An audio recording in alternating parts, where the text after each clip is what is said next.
of this whole production of oracular marketing is being predictive and bringing people on who are successful in marketing online, and by its very nature to be successful online, to make money using the internet, you need to be predictive in your tactics. And so let's come into the future here a little bit. Talk about pay-per-click advertising. 2005, Google came out with Adwords, and why don't you talk a little bit about that? Yeah. I used to be, I'll admit, I used to hate AdWords. And the reason I used to hate AdWords was there's a couple of things. First of all, was because I didn't know how to use it back then.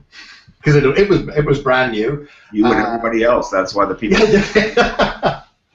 and it was expensive, it seemed to be, depending on your niche. Getting a click could be very difficult and very expensive. And again, that's because people weren't picking their keywords properly and doing the right research. The thing that really made it expensive was people were sending traffic to bad pages.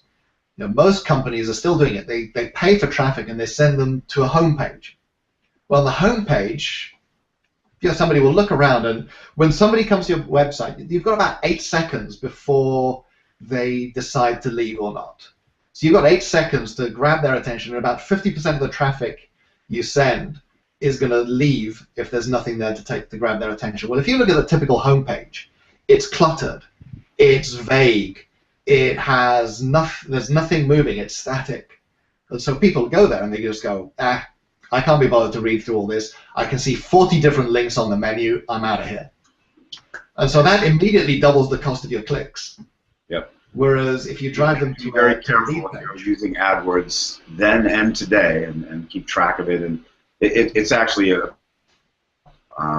if you're running a true pay-per-click campaign, you have to split test everything. You have to make sure that you're making the most you can from the money you spend.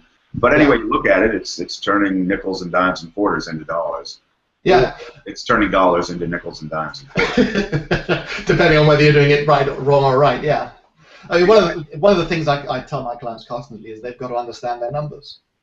They've got to understand how much a customer is worth to them, because then they can decide how much they can afford to spend on getting that customer in the first place. Yeah. And they're going to track everything. The bridge between the Yellow Pages and Google AdWords and just the advent of the internet was Yahoo, and there's a lot of hubbub about it today because they have a part of Alibaba, and they're about to do an IPO for Alibaba, which is the Chinese Amazon, basically. Yeah. Say, is Yahoo still relevant? I haven't paid Yahoo any attention. If they do make changes and do play catch up, that's the problem. They've allowed themselves to stay as a purely search engine for the last 15 years. If you look at the way Google has developed, Google was a search engine. Google is not a search engine now. Google it's a money-making factory.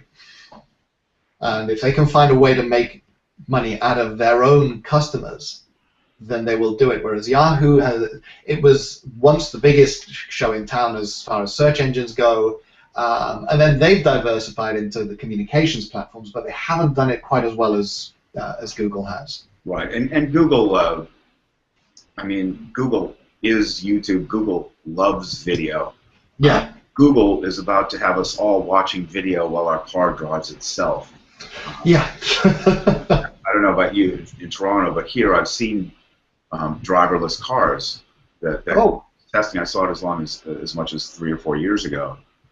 So I think that's right around the corner, and I think the whole idea is they want you engaged with their content 24/7. Yeah, pretty much. If they could find a way to market to you in your dreams, I'm sure they would.